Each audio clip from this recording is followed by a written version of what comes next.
औज़ु बिल्लाहि मिनश्शैतानिर्रजीम बिस्मिल्लाहिर्रहमानिर्रहीम। अस्सलामु अलैकुम वरहमतुल्लाहि वबरकातुहू। डियर स्टूडेंट्स, कैसे हैं आप? उम्मीद है आप बिल्कुल ठीक ठाक होंगे और कोरोना से बचे होंगे। आज हमने जो चीज़ शुरू करनी है वो हमने करना है absolute gravitational potential energy.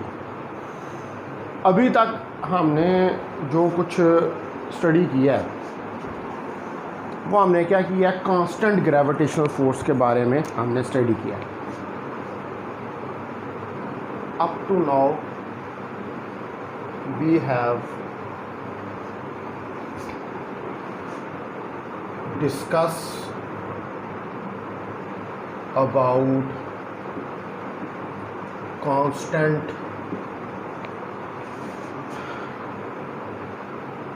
gravitational force। ठीक है, अभी तक जो हमने डिस्कस किया वो कांस्टेंट ग्रेविटेशनल फोर्स के बारे में डिस्कस किया। अब हम सपोज करते हैं, let take a variable force which is acting on a body of mass m।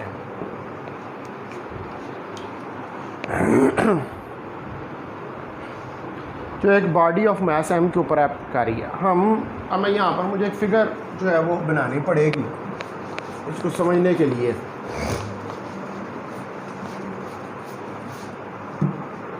Suppose करें कि ये हमारे पास अर्थ है, ये इसका सेंटर है, ठीक है, और इस सेंटर से ये अर्थ, ये आर इसका रेडियस। यहाँ से किसी डिस्टेंस तक हमारे पास एक ऑब्जेक्ट है, यहाँ पे ऑब्जेक्ट आर ए डिस्टेंस के ऊपर है, ठीक है, यानी कि ये डिस्टेंस यहाँ से यहाँ तक, ये कितना डिस्टेंस है, ये R a distance, this is R a distance. उसके बाद इसको थोड़ा सा ऊपर बढ़ाएं, यहाँ तक ले जाएं, तो ये डिस्टेंस हमारे पास आर डी हो, ठीक है। ये पॉइंट ए हमारे पास और ये पॉइंट बी है हमारे पास, ठीक है। ये पॉइंट ए है और ये पॉइंट बी है। तो हमने ए से बी तक जो ऑब्जेक्ट है उसको मूव करवाया है up to the earth, up to the surface of the earth. तो ये जो हमारे पास ये सारा डिस्टेंस है, ठीक है, यहाँ से लेकर यहाँ तक, सेंटर ऑफ अर्थ से लेकर, ठीक है, the distance of body from the centre of earth is R. Centre of earth से जो बॉडी का डिस्टेंस है वो आर है।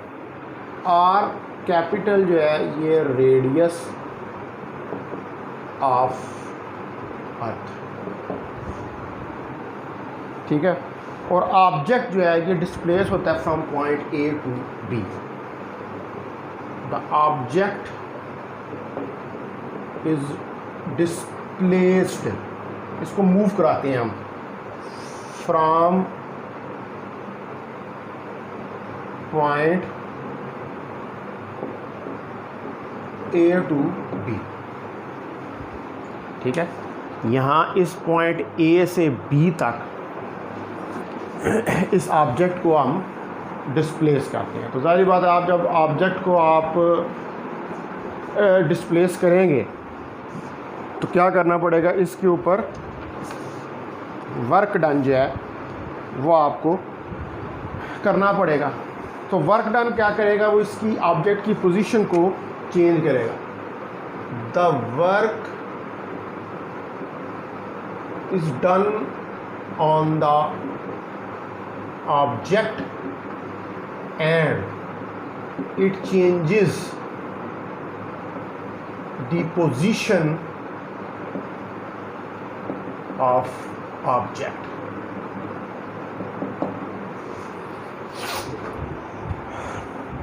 देखें ना, आपने इसके ऊपर वर्क डन किया, ए से बी तक ले गए। ए पे इसकी पोजीशन क्या थी, ए पे ये आर ए डिस्टेंस पे था, बी पे ये आर पे डिस्टेंस के ऊपर है। तो आपने क्या किया, जब आपने इसके ऊपर वर्क डन किया तो आपने इसकी पोजीशन को जो है वो चेंज कर दिया। तो अब क्या होगा, इस वर्क डन की वजह से पोटेंशियल एनर्जी जो है ऑब्जेक्ट की वो चेंज होगी। Due to this work done the potential energy of the object changes. ज़ाहिर बात है, यहाँ पर यू ए पोटेंशियल एनर्जी है, यहाँ पर यू भी पोटेंशियल एनर्जी है। तो जब आपने इसको वर्क डन किया है तो पोटेंशियल एनर्जी जो ऑब्जेक्ट की है वो चेंज हुई है। कहाँ से, from point A to point B, point A से पॉइंट बी तक चेंज हुई है। अब ये जो ऑब्जेक्ट और अर्थ है इसके दरमियान ग्रेविटेशनल फोर्स मौजूद है। तो अकॉर्डिंग टू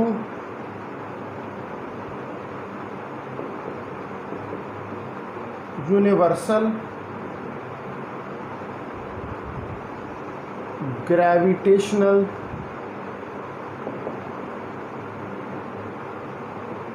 न्यूटन लॉ, जो ग्रेविटेशनल लॉ है F G M over are,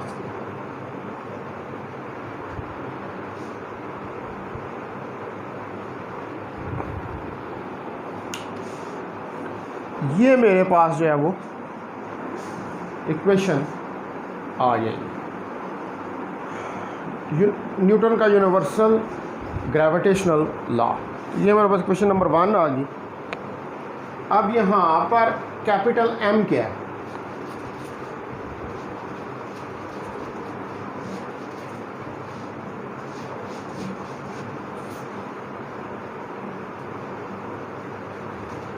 इसकी फिगर की जरूरत नहीं रही। तो कैपिटल एम मास ऑफ अर्थ।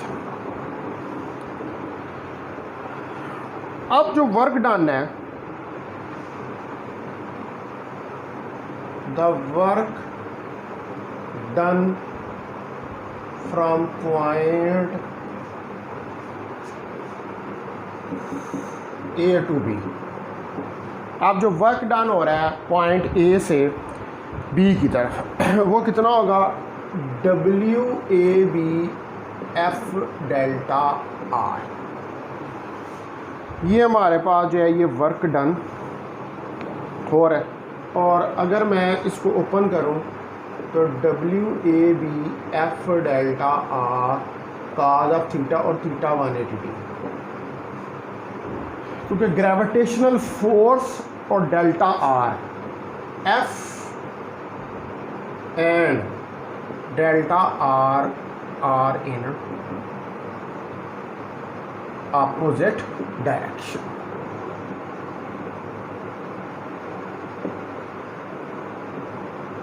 क्योंकि ऑब्जेक्ट, ये देखें, अगर ये अर्थ है तो डिस्टेंस ऊपर की तरफ, मास ये डिस्टेंस ऊपर की तरफ और ग्रेविटेशनल फोर्स Fg नीचे की तरफ, तो दोनों अपोजिट हो गए। F और डेल्टा आर, इसलिए थीटा जो है 180 डिग्री, तो WAB F delta R cos 180 degree, और ये हो जाएगा minus F delta R as cos 180 degree is equal to -1।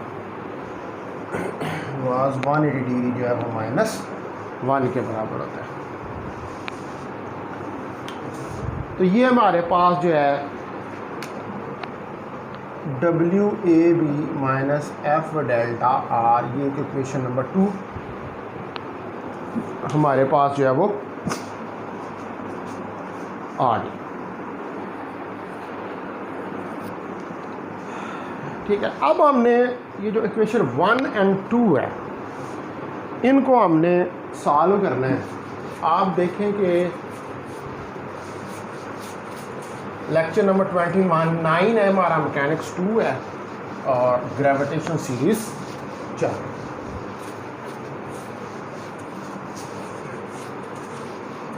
तो आप देखें कि जो WAB है ये माइनस F डेल्टा आर के बराबर है, और डेल्टा आर क्या है, ये R2 माइनस R1 के बराबर है। अब अगर मैं इसको बहुत छोटा कर दूँ, इसको और इस वर्क डन को भी, तो WAB माइनस FDR, यानी कि डेल्टा आर DR से रिप्लेस हो जाएगा। अगर ये डिस्टेंस R2 और R1 के दरमियान बहुत स्मॉल डिस्टेंस अगर हमारे पास हो, तो इसके अंदर F की वैल्यू रखें GMM over R square DR, तो WAB माइनस GMM और DR ओवर R स्क्वायर, और ये लिमिट जा रही है A टू B, तो WAB is equal to minus GMM, तो ये हो जाएगा A to B R minus 2 DR, और ये आ जाएगा माइनस GMM A to B R minus 2 plus 1 minus 2 plus 1। तो हमारे पास क्या आ जाएगा, WAB is equal to minus GMM और into minus 1 over A to B, ये बाहर आएगा माइनस, तो प्लस कर देगा GMM into 1 over R A to B, तो WAB GMM into 1 over B minus 1 over A, तो WAB मेरे पास जो है ये क्या आ जाएगा, 1 over R B 1 over R A। अगर यहाँ से माइनस का साइन कॉमन निकाल दूँ, तो minus GMM 1 over R A minus 1 over R B, ये चीज़ जो है ये मेरे पास बन जाएगी।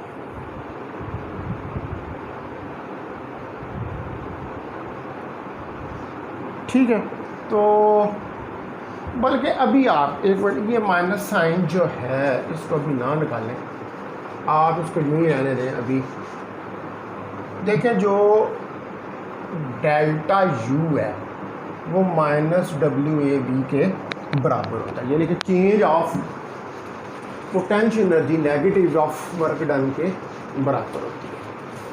ये बात का हमें पता है, क्योंकि वर्क डन हमेशा अपोजिट डायरेक्शन में हो रहा होता है ऑफ द ग्रेविटेशनल फोर्स। तो डेल्टा यू फिर हमारे पास क्या आ जाएगा, डेल्टा यू लेके हमारे पास आ जाएगा minus G M M into 1/RB minus 1/R। अब यहाँ से आप माइनस को कॉमन निकालें तो ये क्या हो जाएगा, U B minus U A. Delta U क्या है, U B minus U A. अब माइनस को आप कॉमन बाहर निकालें तो माइनस को कॉमन आएगा तो माइनस माइनस ये प्लस हो जाएगा। तो G M M into 1/R A 1/RB, यह चीज़ आ जाएगी हमारे पास। तो अगर हम के हमारे पास ये माइनस का साइन जो है ये हमारे पास आ जाएगा।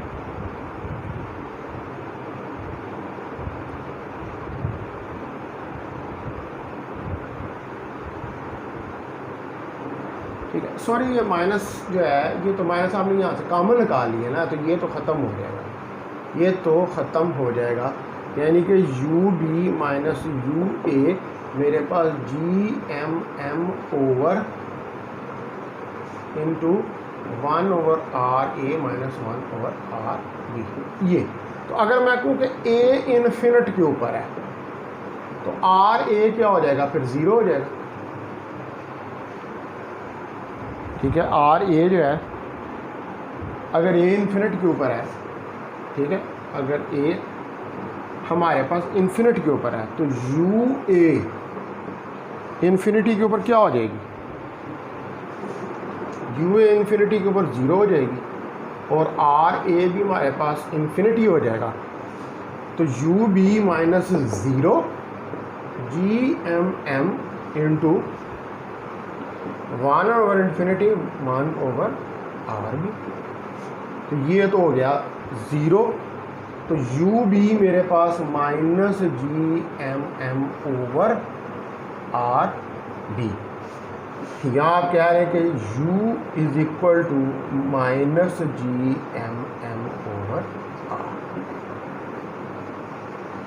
ठीक है, u is equal to minus G M M over R. तो इसको हम क्या कहते हैं, this is the required absolute gravitational potential energy at a distance R from the centre of अर्थ। ये वाला एक्सप्रेशन, व्हाट इज़ दिस। हाँ, हमने इस तरह का एक्सप्रेशन पहले भी एक निकाला है, वो मैं आपको बताता हूँ।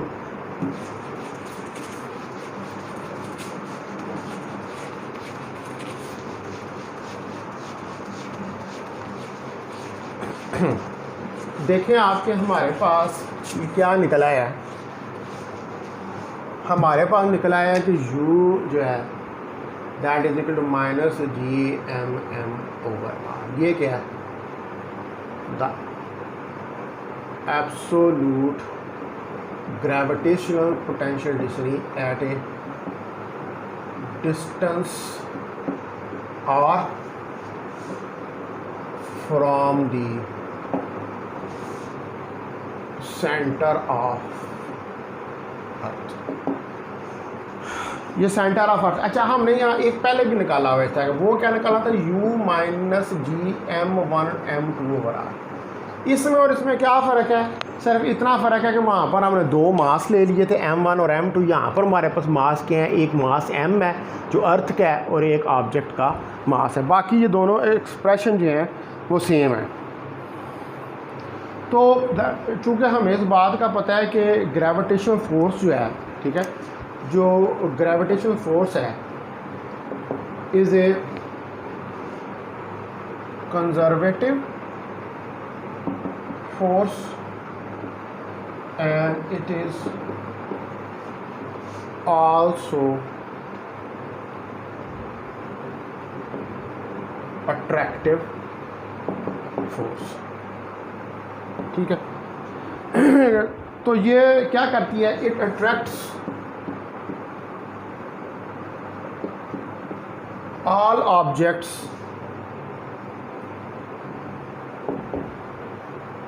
towards the center of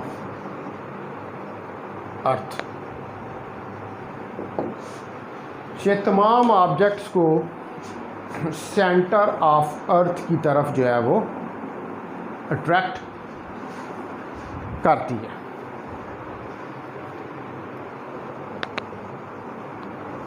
तो इस वजह से यहाँ पर ये negative sign, so there is a negative sign, क्योंकि क्या है ये एक बाउंड सिस्टम है, ठीक है। तो अगर आप देखें अब यहाँ से तो इस एक्सप्रेशन में तो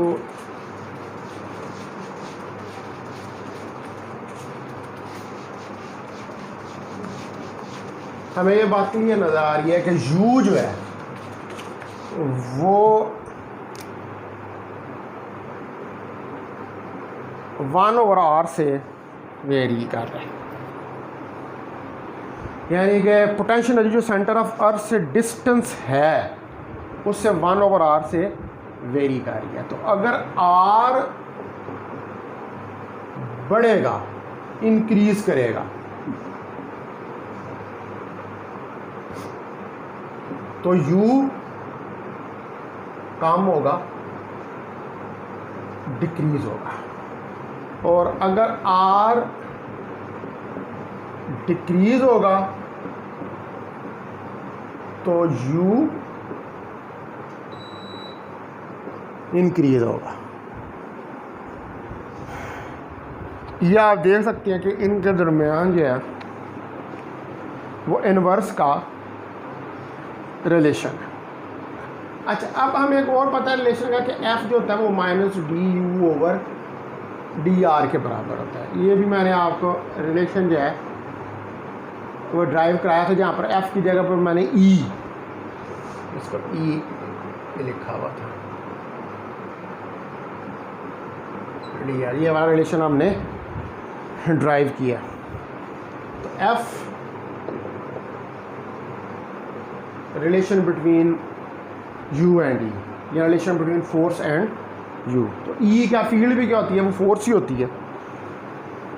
तो -gmm/r, इसको डिफरेंशिएट करें तो माइनस माइनस बार काम आगे कैंसिल हो जाएगा, तो gmm इंटू -1/r²। तो ये हमारे पास क्या आ जाएगा, f -gmm/r²। ये वही ग्रेविटेशनल फोर्स क्या होने है। तो और नेगेटिव साइन इसलिए आ रहा है कि ग्रेविटेशनल फोर्स जो है वो अट्रैक्टिव फोर्स है, और ये वही निकला है न्यूटन का gravitational law. Negative sign shows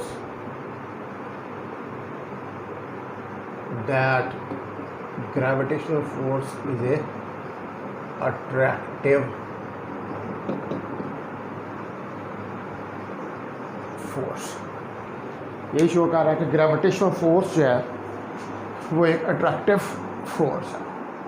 तो अब आप देख लें कि मैंने यहाँ पर आपको जो है ये एब्सोल्यूट ग्रेविटेशनल पोटेंशियल एनर्जी जो है इसका फार्मूला जो है वो कैलकुलेट करके दिखा दिया। अच्छा, अब हमारे पास एक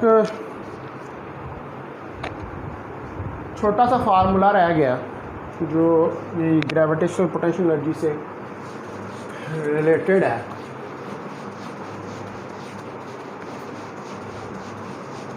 कि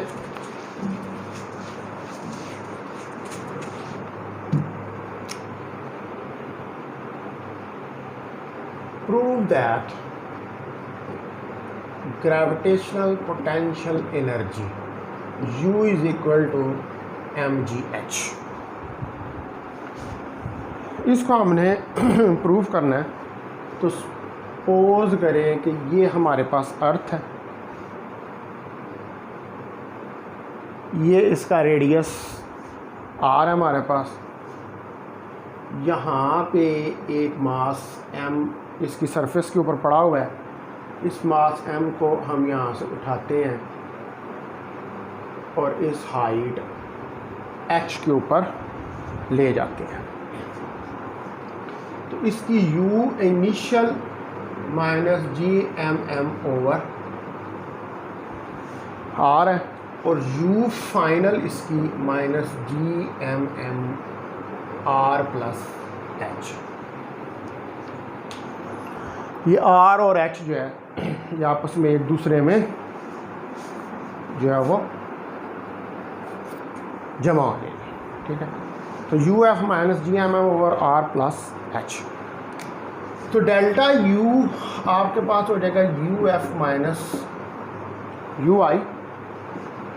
तो डेल्टा यू जो है वो क्या हो जाएगा हमारे पास minus G M M R plus H और plus G M M over R, ये चीज़ आ जाएगी। तो डेल्टा यू मेरे पास क्या आ जाएगा R into R plus H. तो ये क्या हो जाएगा minus G M M common निकाल लें, तो बल्कि जी एम एम कॉमन निकाल लें। R H minus R plus R plus H, ये चीज़ आ जाएगी हमारे पास आर से कैंसल हो जाएगा और क्या आ जाएगा जी M M into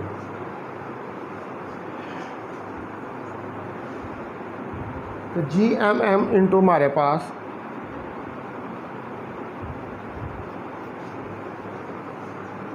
H over R into R plus H.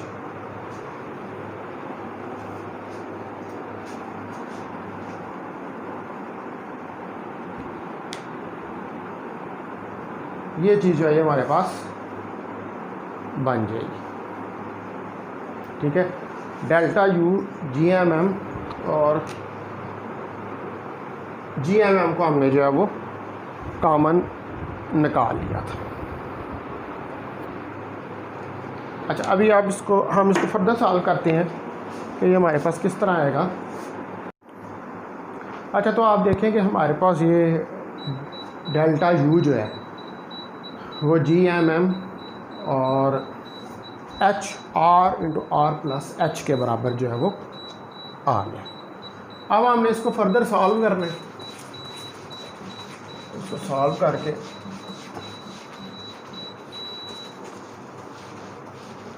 देख लेते हैं।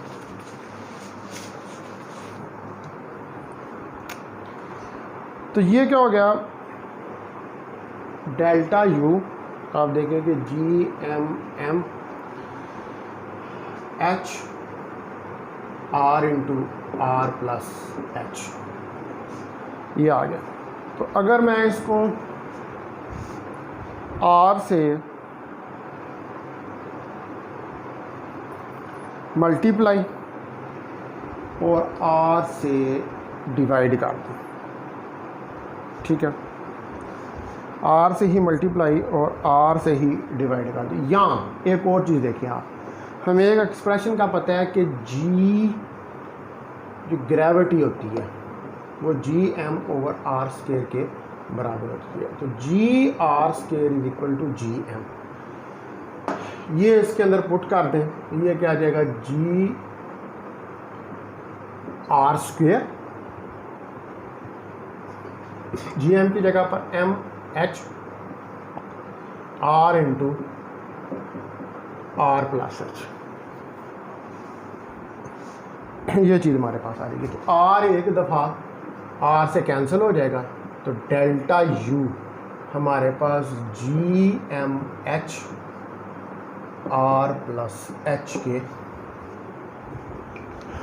बराबर जो है वो निकल आएगा। तो अब अगर मैं यहाँ से H को कॉमन निकालूँ डेल्टा नीचे से, तो mgh डिवाइडेड बाय, ठीक है, H को कॉमन निकाल लूँ या मैं R को कॉमन निकाल लूँ। अगर मैं R को कॉमन निकालूँ तो मेरे पास 1 प्लस एच ओवर आर से कैंसिल हो गया, तो delta U M G H 1 plus H over R. ये हमारे पास एक्सप्रेशन जो है above the surface of earth at height H, above the surface of earth at height H जो है वो चेंज ऑफ पोटेंशियल एनर्जी का निकल आया, ठीक है। तो इसमें अगर हम ये अजम्पशन लें कि एच जो है हाइट, ठीक है, अबव द सरफेस हाइट जो है वो बहुत कम होगी। अब जब भी अबव ऑफ सरफेस जाएंगे तो कितना ऊपर जाएंगे, थोड़ा सा ही ऊपर जाएंगे आप, 5 किलोमीटर, 3 किलोमीटर, 4 किलोमीटर, 6 किलोमीटर। तो ये हाइट जो है ये अर्थ के रेडियस के मुकाबले में तो बहुत कम है। तो इस सिचुएशन में क्या होगा कि एच ओवर आर जो है वो गोज टू 0 हो जाएगा। तो हम लिख सकते हैं कि delta U M G H 1 plus 0, ठीक है, एच ओवर आर की जगह पर 0, तो delta U M G H, ठीक है। यही हमने प्रूफ करना था। तो डेल्टा यू क्या है, डेल्टा यू है you height minus you surface. तो अजम्पशन ये है कि सरफेस के ऊपर जो है यू वो 0 है, ठीक है। तो ये क्या हो जाएगा, U height minus U S M G H. तो ये तो U H minus 0 M G H होगी, तो यू एच हमारे पास एम जी एच के बराबर। आप देख लें यहाँ पर भी अकेली पोटेंशियल एनर्जी नहीं है,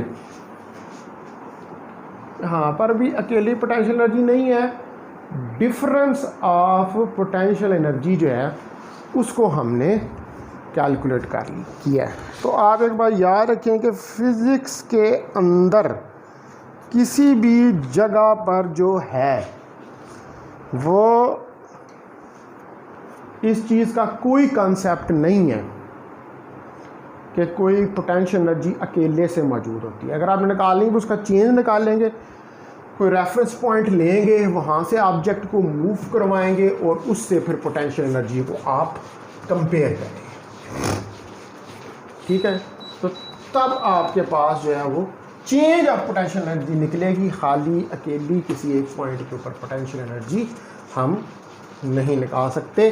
फिज़िक्स के अंदर इस तरह की कोई चीज़ नहीं। अब हमें नेक्स्ट जो चीज़ स्टडी करनी है इसके अंदर वो हमें करना है एस्केप वेलोसिटी। आम ज़बान में कहते हैं ऐसी वेलोसिटी जिससे किसी ऑब्जेक्ट को हम अर्थ की सरफेस से, या अर्थ की सरफेस से नहीं, अर्थ के ग्रेविटेशनल फील्ड से बाहर फेंक दें, वो वेलोसिटी। यानी कि आप किसी ऑब्जेक्ट को इतनी वेलोसिटी दे दें कि वो अर्थ के ग्रेविटेशनल फील्ड से बाहर निकल जाए। तो इस तरह की जो वेलोसिटी होती है उसको हम क्या कहते हैं, उसको हम एस्केप वेलोसिटी का नाम जो है वो देते हैं। सपोज करें, ये देखें आप, थोड़ा सा इसको समझने की कोशिश करते हैं। एक ऑब्जेक्ट है, उसको आपने थ्रो किया, वेलोसिटी दी, थ्रो किया, वो यूँ गिर गया, फिर आपने और वेलोसिटी दी, यूँ गिर गया, फिर आपने और वेलोसिटी दी, यूँ गिर गया, फिर आपने और वेलोसिटी दी, वो सरफेस से बाहर चला गया। हमने क्या किया है इस फिगर के अंदर, वी टेक ए बॉल, हमने एक बॉल लिया, ठीक है, एंड थ्रो इट और इसको थ्रो किया, और हमने जब इसको थ्रो आउट किया कम स्पीड पे ये कर्व, उससे कम, ज़्यादा पे ये कर्व, उससे ज़्यादा, और जब ज़्यादा स्पीड दी है, when we give large speed it goes outside the surface of earth। लेकिन ये ठीक नहीं है, हमने सरफेस ऑफ अर्थ से बाहर नहीं निकालना, हमने इसके वेलोसिटी जो है वो सरफेस ऑफ अर्थ से बाहर निकालना नहीं है, वो है अर्थ के ग्रेविटेशनल फील्ड में से किसी चीज़ को बाहर निकाल देना, वो हमारे पास इसकेप वेलोसिटी है। तो ये ट्रू नहीं है, ठीक है। अब मैं एक और इसका तरह कंसेप्ट हम समझने की कोशिश कर रहे हैं। तो आप देखें कि मेरे पास जो है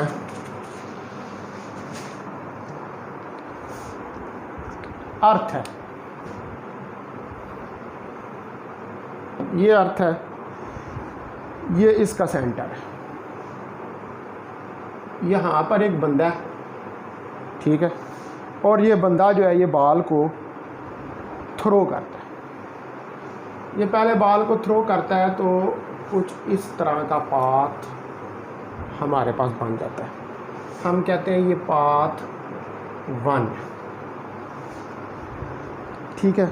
तो जब इसने v इंक्रीज़ की तो ये कौन सा पाथ बना, पाथ 1 हमारे पास बना एलिप्टिकल पाथ। ये बॉल गया और इसने अर्थ के अबाउट रिवॉल्व करना शुरू कर दिया, क्योंकि ये अर्थ के ग्रेविटेशन फील्ड से बाहर नहीं गया, अर्थ का पुल इसके ऊपर लग रहा है। अब आपने इससे मज़ीद हाई स्पीड के साथ इस ऑब्जेक्ट को फेंका, पहले आपने इसको फेंका, एलिप्टिकल पाथ इसने लिया, व्हेन थ्रो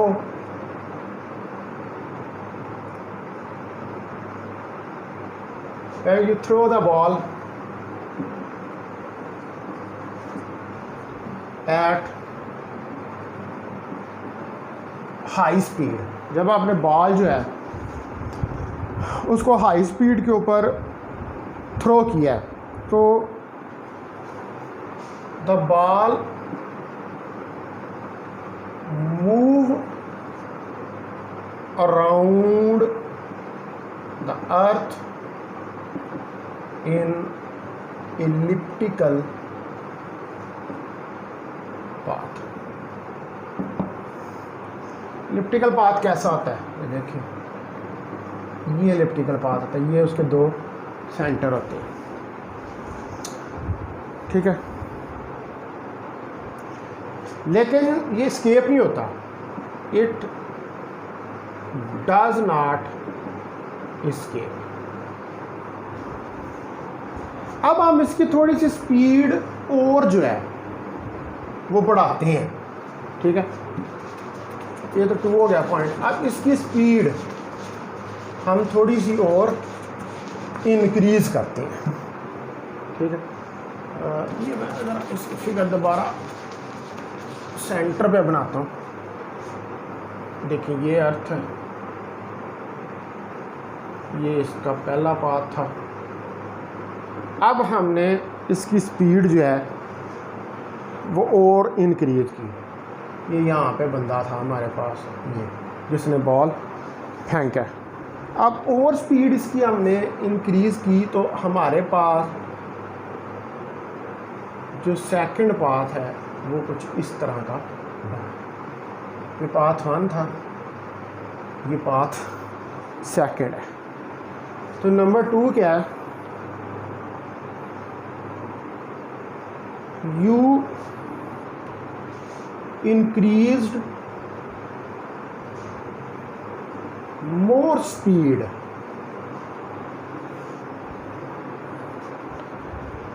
यानी कि हमने स्पीड को और ज़्यादा इंक्रीज़ किया, और ये कितनी होगी, इट बिकम्स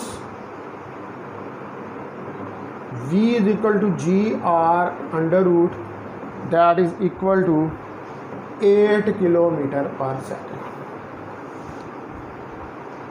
इस वेलोसिटी के ऊपर, at this velocity it starts to move in a circle। तो इस वेलोसिटी के ऊपर ये सर्कल के अंदर मूव करना शुरू कर दिया। ये नंबर 2 हो गया। अब नंबर 3 आप देखें कि मज़ीद इससे ज़्यादा स्पीड आप बढ़ाते हैं 8 किलोमीटर पर सेकंड से, ठीक है। आप मज़ीद स्पीड उड़ाते हैं तो ये दोबारा एलिप्टिकल पाथ में ये तीसरा इसका पाथ हो गया। तो थर्ड v आप और इंक्रीज़ करते हैं, यानी कि v को gr से ऊपर ले जाते हैं, यानी कि 8 किलोमीटर पर सेकंड से ऊपर चल जाते हैं। तो जब 8 किलोमीटर पर सेकंड से ऊपर चले जाएंगे, it will start again to move in the elliptical path।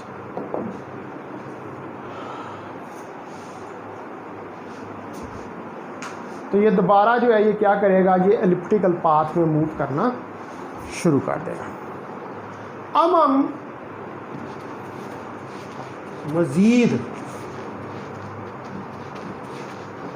इसकी स्पीड बढ़ाते हैं। चौथा पॉइंट, ठीक है, यानी कि चौथा पाथ। अब मज़ीद हम इसकी स्पीड बढ़ाते हैं, तो मज़ीद बढ़ाएंगे तो ये अर्थ के ग्रेविटेशनल फील्ड में से 4 नंबर पर ये चला जाएगा, बाहर निकलेगा। v आपने इंक्रीज़ की, ठीक है,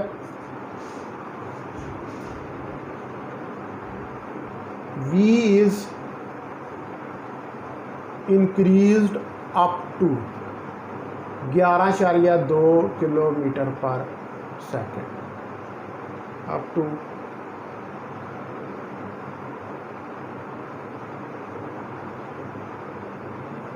11.2 किलोमीटर पर सेकेंड तक आपने कहा। इट एस्केप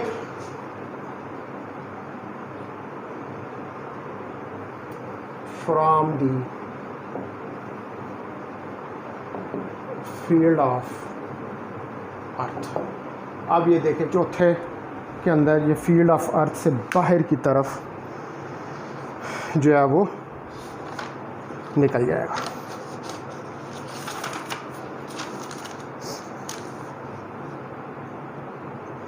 अब ये जो एस्केप पाथ है,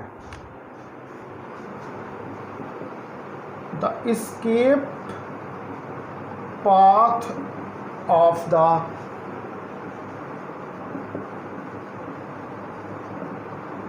ऑब्जेक्ट इज पैराबोला। जो इसका एस्केप पाथ होता है ना, वो क्या होता है, वो पैराबोला होता है। देखिए ये हमारे पास अर्थ है, तो ये हमारे पास पैराबोला जो है वो रहेगा। इस तरह का पाथ जो है वो बनेगा। अब अगर हम इसकी स्पीड इस 11.2 से भी ऊपर ले जाते हैं, ठीक है। पांचवा पॉइंट,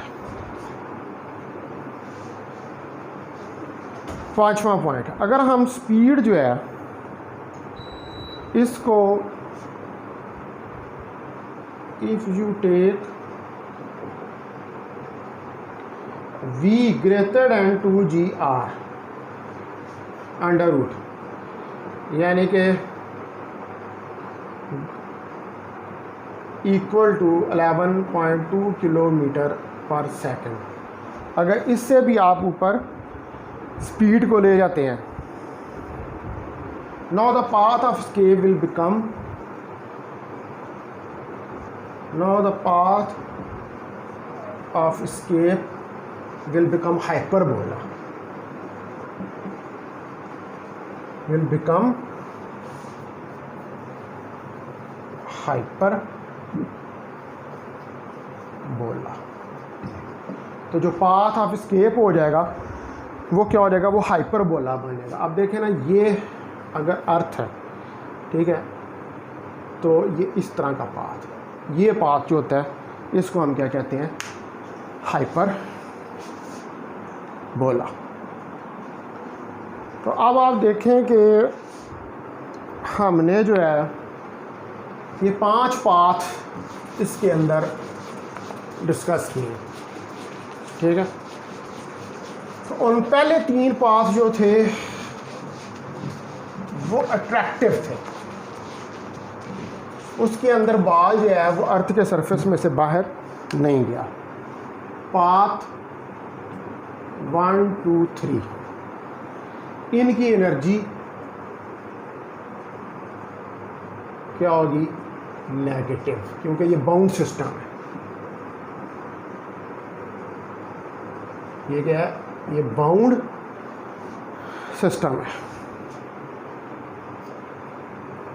चौथा बात, हमारे पास जब वो बाहर निकल गया तो फिर उसको किसी एनर्जी की ज़रूरत नहीं है, वो ज़ीरो हो जाएगी। और 5वां पाथ, जब वो बाहर निकल के हाइपरबोला में मूव करना शुरू कर दिया तो टोटल एनर्जी उसकी पॉजिटिव होगी।